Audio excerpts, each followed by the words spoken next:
بإسلامي وإيماني أضاء الكون وزمن بإسلامي وإيماني أضاء الكون وزمن الحمد لله لا إله إلا الله وصل على محمد وصحبه أجمعين. Hürmetlik Müslüman qeyrindaşlarımız, sağlam, işençilik, yaxşı aile kurup çıkış, her bir Müslümanın arzusu ve daim kütüdüğün ve məqsəd kılıdığın gaye nişanı.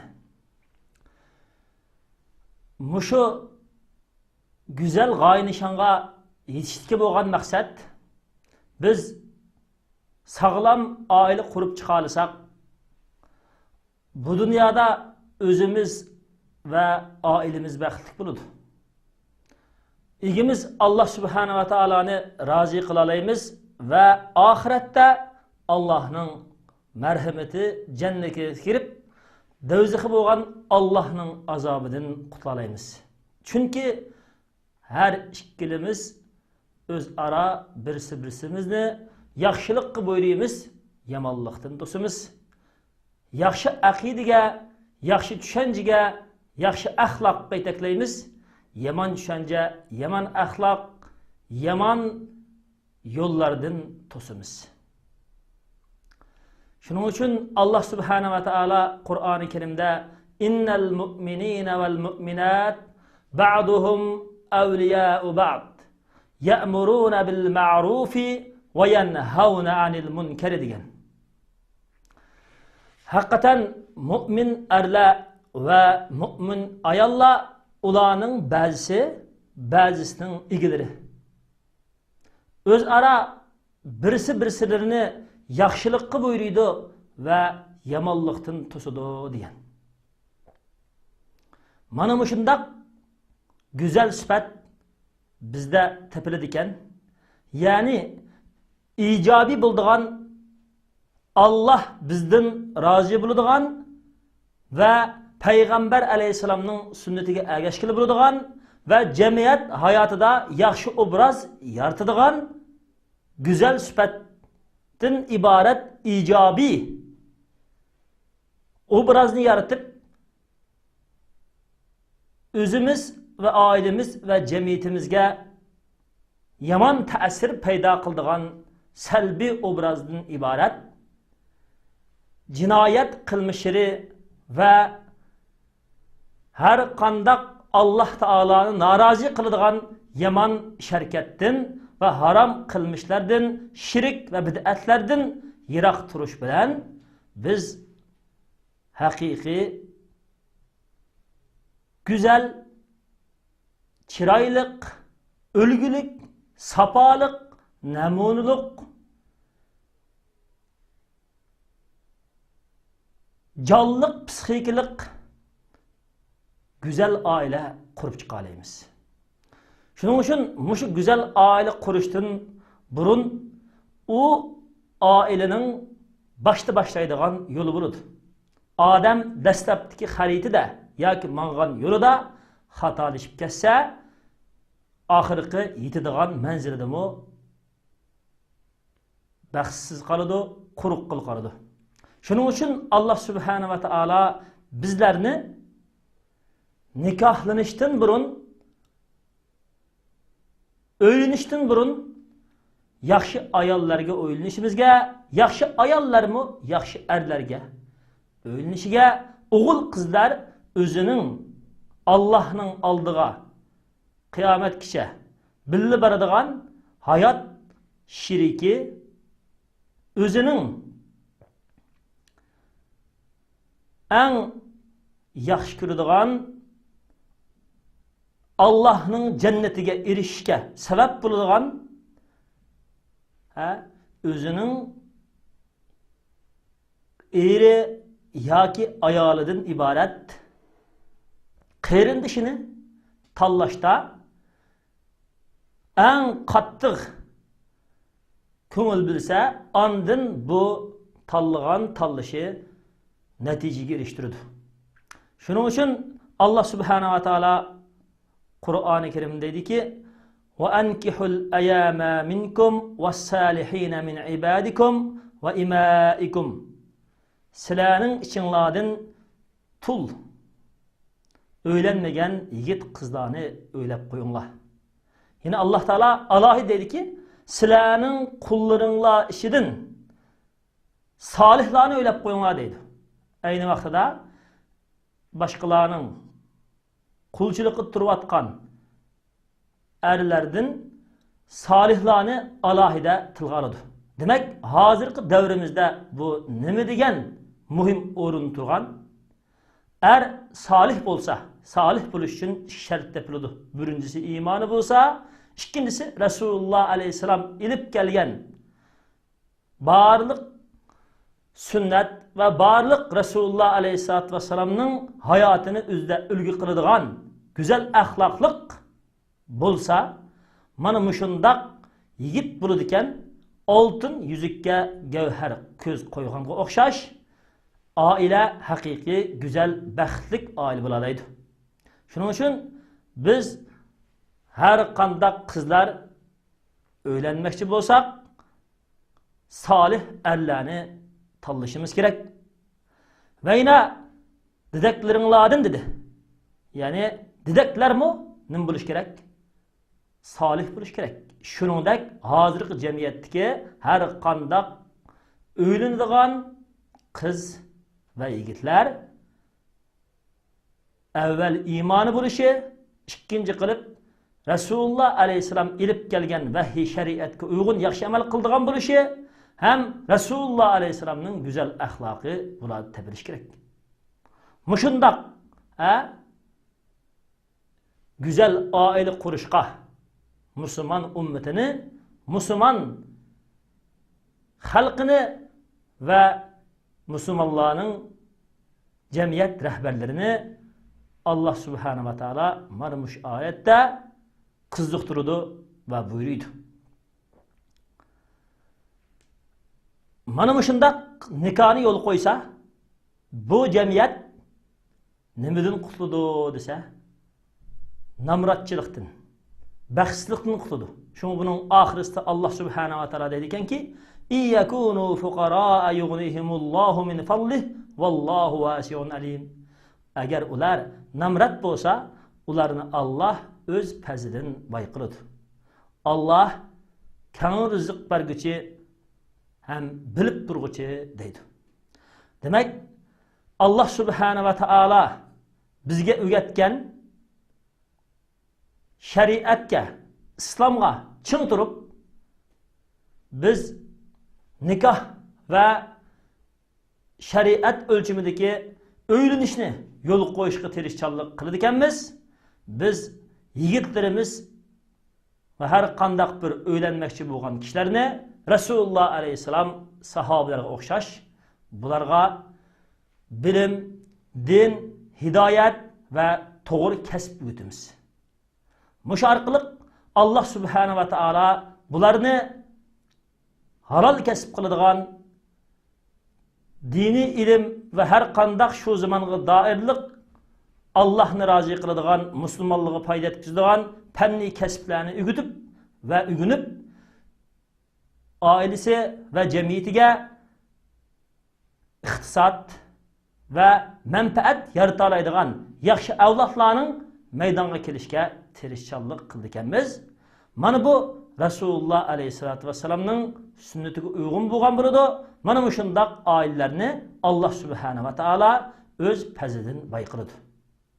Ama biz Yahud Hristiyanlarning mollariga o'xshash, Yahud Hristiyanlarning ayni vaqtidagi yaşagan davrga o'xshash Allah ularga vacib qilgan hayotlik kasblarini egalligini unutmaydigan ilim, ma'rifat ve her qandaq davrda şu davrga doirlik lazım bo'ladigan taraqqiyot ve pallani ügengili unutmaydigan, hatta ki Allah'a hakiki tevekkül qilishni tevekkül qilmasdan, belki Allah Teala'ga yönelip aladigan, yani hemmeni Allah Subhanahu ve Teala onunğa bergen barlık nimetini Allah Teala yolda işitmey, belki mesuliyetini taşlap turup aladigan mana muşundaq insanlar bulurken, o vaqtda biz bundaq insanların ahlakı, xisletini yirak duruşumuz gerek. Şuna Allah bundaq Yahud Hristiyanlığa okşaş, aynı vaxtki mesuliyetini ada kılgılı unumay, kesb, ticaret, hüner, sanaat, dinin hayatlıkı boğan münasibeti, halal haramını, ayrıştın ibaret boğan, halal yiyiştin ibaret boğan mesuliyetini ada kılgılı unumağın bu aşka, şuna Allah ulanın Kur'an-ı Kerim'deki gayril mağdubi aleyhim, ularga Allah Subhanahu ve Teala tarafından gazap kılınğanlarının yolu emas ve izip ketkenlerinin yolu emas deb Kur'an-ı Kerim'de bizning mantıkan hidayet yolumuzni belki ihdina sıratal mustaqim sıratal lezine an'amte aleyhim ilgiriki Allah ularga dünyada mı ahiretde mi inam kılgan peygamberler ve bulup mu Muhammed Aleyhisselam'ın yoluga bizni başlığın deb dua kılgın deb Kur'an-ı Kerim'de bizge sürü Fatiha'da muşunu ügetken. Şunun için kıyırındaşlarımız biz sağlam aile kurup çıkımız dedikenmiz. Ailemiz Allah Subhanahu ve Teala'nın rızık birişige muhtaç evvelen. Allah biz ailemizni sağlam nikah bilen kurup çıkırkenmiz. O ailege Allah iyi vurdu. İkinci kılıp Allah bizge bergen barlık kesbi iktidarlarımızı cayda işitip Allah Subhanahu ve Teala öz pezidin baykılıdığan kesiplerini, öz pezidin baykılıdığan terakkiyatını, öz pezidin baykılıdığan barlık sebeplerini cayda tutuşka tirişçanlık kılış bizim mesuliyetimiz. Şuna Peygamber Aleyhisselatü Vesselam kuş öyden kozka at çıkıdı, tekşi toğuzup kaytıp kirdi diyen. Demek yani tirişidir. Ama öyden çıkkanda Allah'a tevekkül kurdu. Şuna biz mutavakil bolsak olmaydı. Mesuliyetimizni taşlap koyup yülenmeçilik kıldıgan emas. Allah bizge bergen akıl, beden kuruluş, kuş kuvvet bizning maqdurumizdan Allah so'raydi ki mush maqdurimizni joyiga ishlatishimiz kerak. Şuna Peygamber Aleyhisselatü Vesselam kuchliq mu'min ojiz mu'mindan yaxshi, her ikkilisi yaxshilik bor degan. Yana Peygamber Aleyhisselatü Vesselam bizge muşu halal kesbini süyüş ve halal kesbini emilleştirişke yol köstüp üstün kol astın koldan yaxşı, yani işigen kol ağan koldan yaxşı digenlikni bildirgen. Şuna biz Uygur Müslümanları hazırki iqtisat krizi yürüyatkan muşundaq mezgilde her birisimiz kolumuzda iqtisadi kuch ve iqtisadi yardım var. Rehberlerimiz öylenenmey kalgan kız oğullarga iqtisadimizden yardım berişimiz. Eğer küçümüz var, iştaş kabiliyetimiz var, işçiyle fırsat var, braderlerimiz, işimiz şu arkalık kız ayallarımızne, ailemizne hakiki halaldan bakıp bu aileden nurluk Ömer ibn Hattab radıyallahu anhu'dek, Ebu Bekir Sıddık radıyallahu anhu'dek, Aişe Zeynep radıyallahu anhumaladek yaxşı bolgan hakiki İslami girajdan ve şahslarının obrazlık Müslümanlarının yeniden meydan kelişige türkü buluşu lazım. Şunun için biz Peygamber Aleyhisselatü Vesselam'ın bunu hadisideki tefsiratına dikkat kılışımız gerek. Peygamber Aleyhisselam dedi ki ayal kişi töt üçün töt sebep töt alahillik üçün toy kılıdı. Birincisi meli iqtisadi baken dep toy kılıdı. Mesela hazırki zamanda toluk meli bolmusumu aylık maaşı mesela. İkincisi nesibi. Mesela uru tukkunu ailesi cemiyet 100 avroyluk puldar kişilerken de. Üçüncüsü güzel, şekli görünüşü güzelken de. Dördüncüsü onun kalbi, ruhi, maneviyeti hakiki dingi iken, Allah'dan korkuduğun bir imanı varken, dep yani dinin dep toy kılıdı. Sen dinini asas kılıp toy kılgın. Eğer dinini asas kılıp toy kılmasan, senin iş kolun har buludu diyen.